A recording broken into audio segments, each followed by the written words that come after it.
एक और जरूरी बात थी, वो ये कि भाई काम तो शुरू कर दिया, अब कोई एक आदमी तो सब काम कर नहीं सकता, तो अब हम क्या करें? अब हम बनाएंगे छोटी छोटी अलग अलग कई प्रकार की समितियां। समझ में आ रही बात आपको?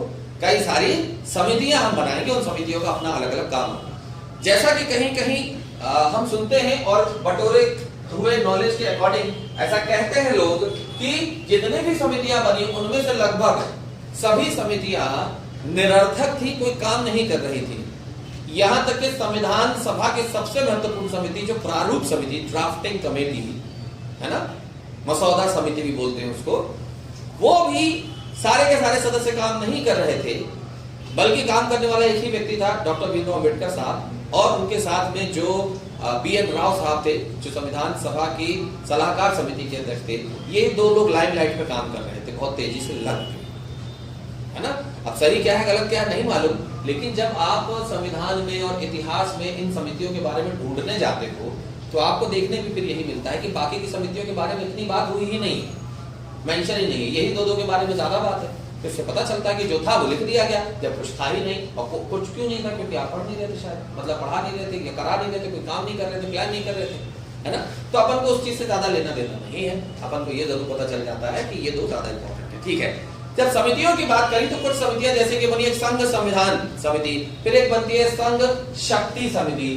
एक हिंट आपको यहाँ पर देते हैं कि संविधान सभा की समितियों में जब भी संघ शब्द लगे तो आपको किधर घुस जाने का है? नेहरू जी के पास, है ना।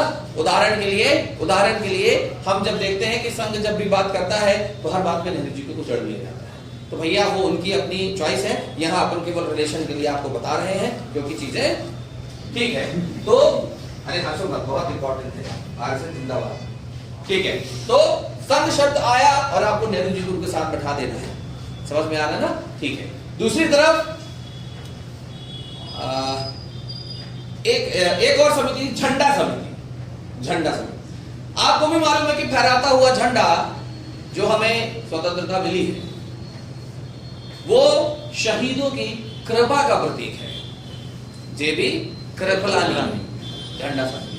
ठीक है, इस पर भी आंसर आपको कई बार ना इधर उधर मिलते हैं, चुप्पे कृपलानी लगाना बात है। ठीक है, ऐसे ही एक समिति बनी थी समन्वय समिति। पूरे के पूरे घर को अपने कंट्रोल में लेकर चलने का काम होता है किसका? घर के मुखिया का, और घर का मुखिया होता है राष्ट्रपति, और देश का पहला राष्ट्रपति डॉक्टर राजेंद्र प्रसाद जी थे। तो समन्वय समिति के अध्यक्ष कौन होंगे? राजेंद्र प्रसाद जी। ऐसे ही बनी थी एक तो प्रांतीय समिति। उस समय का प्रांत मतलब आज का राज्य। तो भारत के सभी प्रांतों को, राज्यों को एकजुट करने का काम किसने किया था? भारत के पहले गृह मंत्री ने ये काम किया था, इसीलिए उनको गृह मंत्री का पद मिला। और वो कौन थे? सरदार वल्लभ भाई पटेल साहब। ठीक है, ऐसे ही यहाँ पर आपको मिलेगी एक अल्पसंख्यक समिति। अल्पसंख्यक का एक वर्ग बनाया गया, फिर उनको ऐसा सच तो कोई सुविधा मिली नहीं है कि कोई कहीं रिजर्वेशन मिला, कुछ नहीं मिला। अल्पसंख्यक है बस, और कुछ भी नहीं। ठीक है, तो कुल मिला के ऐसा लगता है कि अल्पसंख्यक का आपने क्या किया? एक रिजर्वेशन बनाया, लेकिन जो बोला था उससे आप मुकर गए। श्यामा प्रसाद मुखर्जी, ठीक है ना। तो ये कौन थे? अल्पसंख्यक समिति के अध्यक्ष। ये रिलेशन के लिए आपको मैं बता रहा हूं, ऐसा कुछ बोल के मुकरा नहीं गया था, क्योंकि उसके लिए 2000 के बाद की वेट कर रहे थे सर, तब मुकरेंगे। ठीक है, तो ये कुछ समितियां थी, ये समितियां बनी और इन्होंने क्या किया? अपना काम किया। और ये पूरे नोट आपको मिलेंगे ना। अपना काम किया और अपना काम करते करते संविधान को आगे की तरफ लेके जा रहे थे। लेकिन इसमें जो सबसे महत्वपूर्ण काम था वो कौन कर रहा था? प्रारूप समिति। तो प्रारूप समिति को अच्छे से सुनना है। प्रारूप समिति में एक समय पर देखें हम तो 7 सदस्य थे, इंक्लूडिंग दी अध्यक्ष, प्रेसिडेंट। ठीक है ना। और वो कौन थे? डॉक्टर भीमराव अंबेडकर साहब। उनको मिलाकर टोटल 7 सदस्य थे। लेकिन आगे जाकर ऐसा हुआ कि 2 सदस्य चेंज हुए, उनकी जगह कोई और है। कैसे? 2 में से, उन 2 चेंज होने वाले सदस्यों में से एक ऐसे थे जिनकी मृत्यु हुई, और एक वो थे जिन्होंने इस्तीफा दे दिया। ठीक है, तो उनके बारे में भी अपन पढ़ेंगे। अब वो 7 सदस्य कुल मिला के कौन कौन है, अपन रिमेंबर करने की कोशिश करते हैं। पहला सदस्य तो अपन बोल दे रहे किसको? डॉक्टर भीमराव अंबेडकर को। ठीक है ना। इसके बाद अगले सदस्य का नाम क्या आ जाएगा? सैयद मोहम्मद सादुल्ला। ये एक मुस्लिम सदस्य थे जो इन 7 सदस्यों में से एक थे, सैयद मोहम्मद सादुल्ला। ठीक है, फिर इसके बाद कन्हैया लाल माणिकलाल मुंशी। इनको शॉर्ट में कन्हैयालाल मुंशी भी बोल देते, कन्हैया मुंशी भी बोल सकते, कन्हैया भी बोल सकते, मुंशी जी भी बोल सकते, भी बोल सकते हो तुम, ठीक है। कन्हैयालाल मणिकलाल मुंशी। इसके बाद गोपाल स्वामी अयंगर, गोपाल स्वामी अयंगर, ठीक है।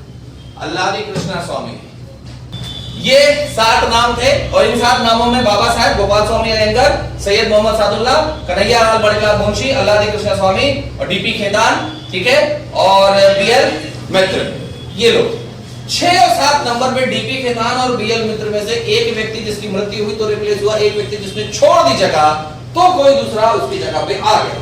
ध्यान से सुनिएगा। तो वापस आने वालों में एक थे कृष्णामचारी, ठीक है, और दूसरे थे माधव राव। बात यह है कि दोनों में से, इन दोनों में से कौन सा डेथ होगा, कौन सा मतलब इन जनरल रिप्लेस होगा। तो कहते हैं ना कि मरने के लिए पंखा जरूरी है, पंखे में लटक के फांसी दो। पंखे का ब्रांड क्या है? खेतान। तो खेतान साहब की डेथ हुई थी, ठीक है। और ध्यान से सुनना, ध्यान से सुनना, तो ये बात तो पक्की होगी ना कि BL Mitra in general replace हुए थे, है ना। दूसरी चीज, हाँ, अब जब कोई मर गया है तो उसकी जगह पे किसी और को लाना आपके पास और कोई चारा नहीं है, तो कृष्णामचारी, ठीक है। तो ऑब्वियसली बीएल मित्र की जगह कौन आए होंगे? माधव राव। और मामला यहाँ खत्म नहीं होता। आपसे जब बात की जाती है कि संविधान सभा की प्रारूप समिति के बारे में बात करनी सदस्यों के, तो आपको एक ही लॉजिक सेट करना है कि रूप किसका सबसे सुहाना और मोहक कहा गया है? कृष्ण जी का। तो आपको यहाँ हर जगह हर चीज में कृष्ण जी को ही ढूंढ लेना है। बाबा साहेब तो कॉमन है, मतलब पता है सभी को कि बाबा साहेब भी हैं, ठीक है। आगे देखिए, गोपाल स्वामी अयंगर, गोपाल मिले। कन्हैयालाल मणिकलाल मुंशी, कन्हैया मिले। अल्लादी कृष्णा स्वामी, तो कृष्ण मिले। अब बात यहाँ पर आती है कि सर यहाँ पर डीपी खेतान थे और यहाँ पर बीएल मित्र थे, तो यहाँ कैसे रिलेट करेंगे? तो सिंपल है, कौन से भगवान ऐसे हैं जो पंखा यानी कि पंख लगाते थे? कृष्ण जी, खेतान पंखे का ब्रांड है। कौन से भगवान है जिनकी मित्र मंडली उनके साथ साथ बहुत फेमस हुई, लाइक सुदामा? तो वो बीएल मित्र है। प्रॉब्लम ये है कि ये इनडायरेक्ट रिलेट हो रहा था। भगवान ने कहा कि हम डायरेक्ट रिलेट कर देंगे। कैसे? इनको इनडायरेक्ट वाले को रिप्लेस किया, कृष्णामचारी को ले आए। और कृष्ण जी के मित्र, कृष्ण जी के मित्र कृष्ण को क्या कहकर बुलाते थे? माधव। तो इनको रिप्लेस करके डायरेक्ट ले आए। रिलेशन सिस्टम को साबित करने के लिए 2 लोगों को मार दिया भगवान ने। आप रिलेशन सिस्टम को फॉलो किया करो, नहीं तो सारे संबंध आपके समाप्त हो जाएंगे। समझ में आ गया आपको ये? ठीक है। सो ये एक बेसिक कॉन्सेप्ट था किसका? आपके संविधान सभा के निर्माण का, है ना, और संविधान के निर्माण का। अब इसमें कुछ अलग सी चीजें आ जाती हैं, जैसे कि संविधान की बहस कितने दिन चली? 114 दिन। 114 यानी कि 114। एक आदमी कम से कम 4 बार चीजें पढ़ के आए, तब करना हमसे बात।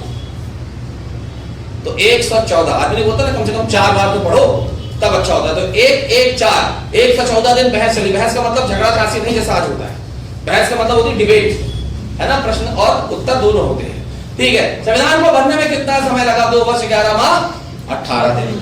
बनने में समय लगना और बहस के समय अलग है दोनों, ठीक है ना। पूछा जाता है कि कितना पैसा खर्च हुआ? 63,96,729 रुपए। कितना पैसा लग गया उसमें? लागत कितनी आई? 63,96,729 रुपया। बैलेंस कैसे करेंगे ताकि हमारे माइंड पे जरा ये आंकड़ा बैठा रहे? तो पैसा एक नकारात्मक चीज है कि नहीं? और इसीलिए मैं कहता हूं कि अगर पैसा नकारात्मक चीज है, तुम अपनी सारी नकारात्मकता मुझे दे दो, मैं संभाल लूंगा। 6 3 9 7 2 9 9 और 9 18 8 और 1 9।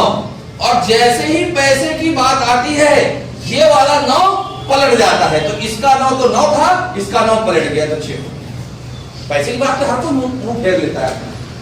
समझ में आ गई बात? तो 63,06,729 रुपए, 114 दिन बहस, 2 वर्ष 11 माह 18 दिन का समय। समझ में आ रही ना बात? तो ये आपके संविधान सभा के निर्माण और संविधान से संबंधित जो इनिशियल स्टेपिंग होता है। अब इसमें एक बात और आती है कि जब संविधान सभा बन रही थी, उसमें लोगों को कितनी संख्या में जगह दी गई थी, है ना। तो उसके लिए एक स्ट्रक्चर बनाया गया जिसमें सबसे ज्यादा सवाल पूछा जाता है महिलाओं के लिए। महिलाओं के लिए कितना, और जो अनुसूचित जाति थी उसके लिए कितना। अनुसूचित जाति 33%, अनुसूचित जाति में 33 लोगों को स्थान 33 सीटें दी गई थी और महिलाओं को 15 सीटें दी गई थी, है ना?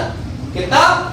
अनुसूचित जाति के लिए कितनी? 33, बोले 33 नंबर पावर पास, ठीक है।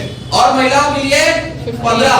रंग, मूल, जाति, लिंग, स्थान के आधार पर कोई भेदभाव नहीं होगा। आर्टिकल नंबर 15 तुम रख लो, ठीक है। तो 15 महिलाओं को स्थान दिया जाए, उसका भी कोड है, आपको बता दिया जाएगा।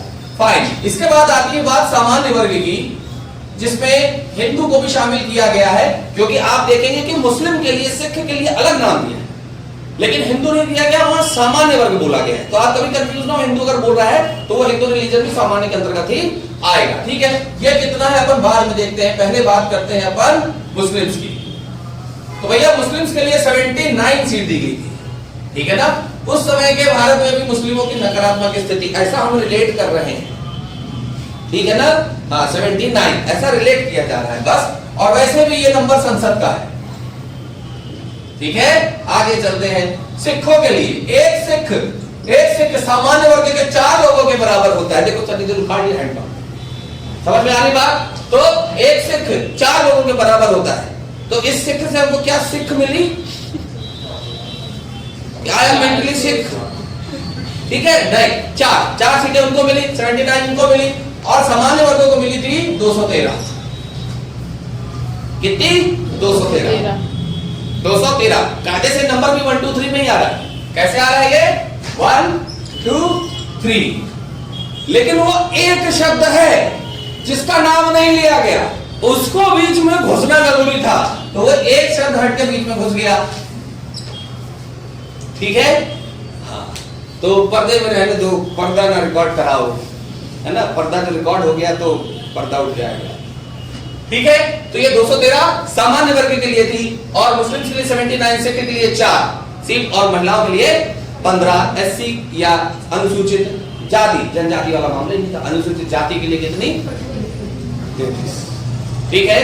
So this was about the basic concept of your introduction of Indian polity in terms of Indian constitution. समझ में आ रही बात?